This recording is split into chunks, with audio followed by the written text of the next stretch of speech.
Hello, I'm Angela Wamboy, and these are the stories making headlines on Capitol TV. President Uhuru Kenyatta has finally heeded public outcry and replaced the top two officers in internal security. The president announced the nomination of Kajiado Central MP Joseph Nkaissery as Cabinet Secretary for Interior, replacing Joseph Olelenku, who has faced increased public pressure in recent months. The fate of Joseph Olelenku is still not certain, as the president did not mention him during his press conference. Nkaissery is one of the senior MPs in the opposition Court coalition in the National Assembly. The retired military major general was Assistant Defense Minister in the Grand Coalition government. As the president made the announcement, Nkaissery was in the National Assembly, where MPs immediately congratulated him for the nomination. Fellow Kenyans, earlier today, I held a meeting with the Inspector General of Police, Mr. David Kimaiyo, a man who has served this nation with dedication and commitment. Mr. David Kimaiyo offered to retire, and I have accepted the retirement request. I therefore take this opportunity to thank Mr. David Kimaiyo for his many years of service to our nation. Further to this, I have today nominated the Honorable Major General retired Joseph Nkaissery as the new Cabinet Secretary for Interior and Coordination of National Government.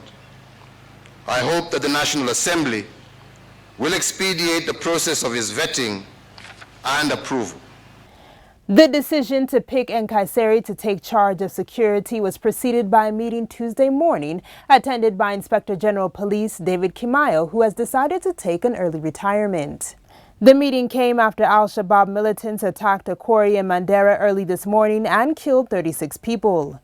Kimaiyo addressed a press conference at his Jogo House office, where he said he is leaving the service with his head held high. A new Inspector General will be appointed after a recruitment process to be conducted by Johnson Kavaluri's National Police Service Commission. That this morning I've been able to make my decision, or my early decision, to be able to officially retire from the National Police Service with immediate effect as we continue forward for our country.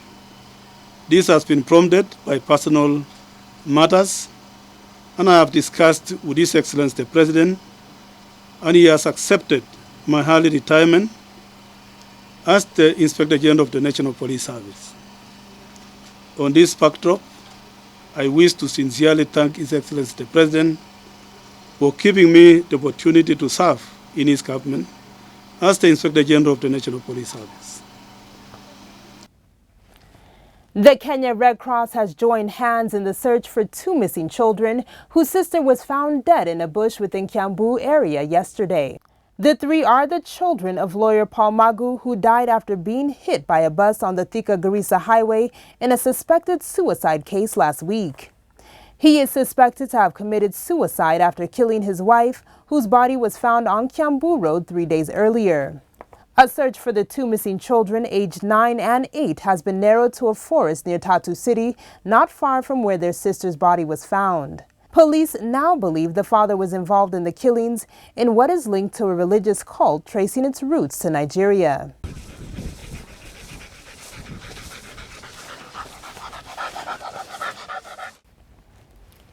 In business, the China Road and Bridge Corporation has kicked off its recruitment exercise in its bid to source for local staff to construct the standard gauge railway. The firm, which has been contracted to build the 327 billion shilling modern railway line between Nairobi and Mombasa, is looking to bring on board a wide range of Kenyan talent that will include engineering, technical, and operations personnel for the railway construction exercise. CRBC said it would intensively train the new employees that it's bringing on board to ensure their capacity are at par with global standards. And finally, in sports, Uganda Cranes midfield dynamo Geoffrey Kezito has followed compatriot and top scorer Dan Serekun out of Gor Mahia as the sponsorless Kenya Premier League champions face an uphill battle to retain their best talent. Harambe Stars center back David Calabara Owino, who has been a stalwart in defense on both title-winning campaigns for Kogalo, is also near the exit door, with the champions set to have raided their struggling ARC rivals for Jackson Salah as a replacement. The loss of Kizito amongst the Green Army will come as a blow for the team, preparing for the next CAF Champions League as well as a hat trick of the domestic honors next season. And that's a wrap-up of your day's top stories. I've been your host, Angela Wamboy. For more on these and other stories, log on to www.capitalfm.co.ke/TV.